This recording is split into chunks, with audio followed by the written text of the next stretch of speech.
നമസ്കാരം. പ്രശസ്ത ചെറുകഥാകൃത്ത് OV വിജയന്റെ കടൽ തീരത്ത് എന്ന കഥ.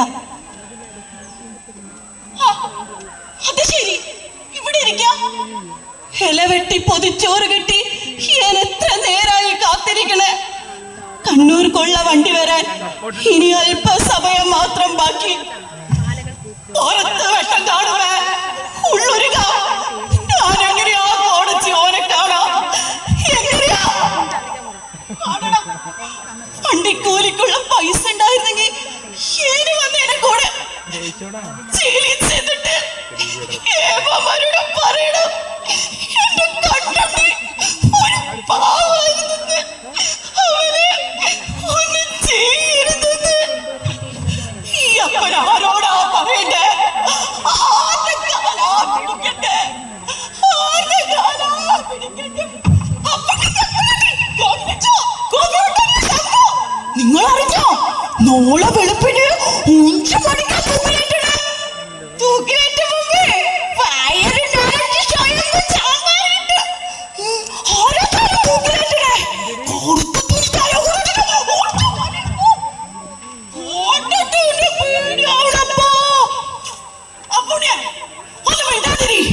ഇവിടെ ഒരു നാട് മുഴുവൻ ദുഃഖിച്ചിരിക്കുമ്പോഴാ അവന്റെ ഒരു കഥ പറച്ചില്. നാഗിലച്ചോ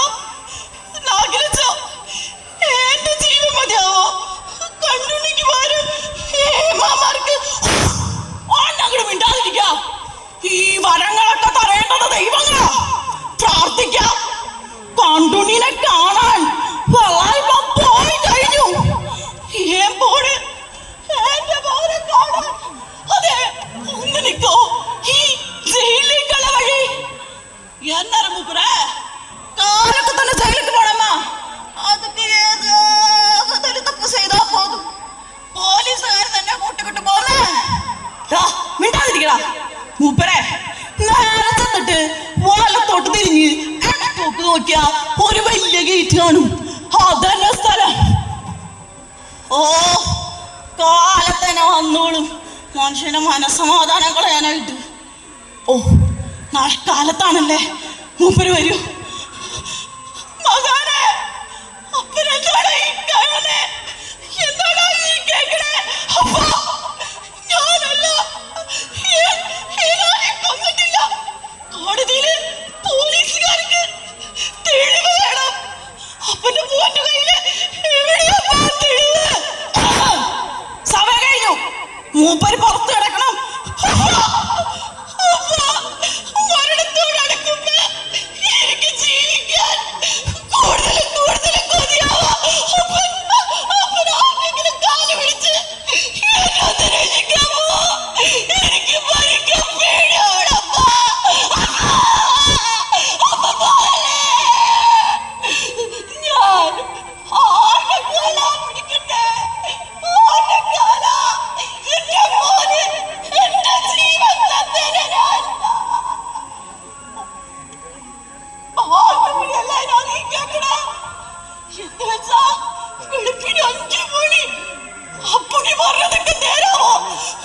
കഴുത്തില്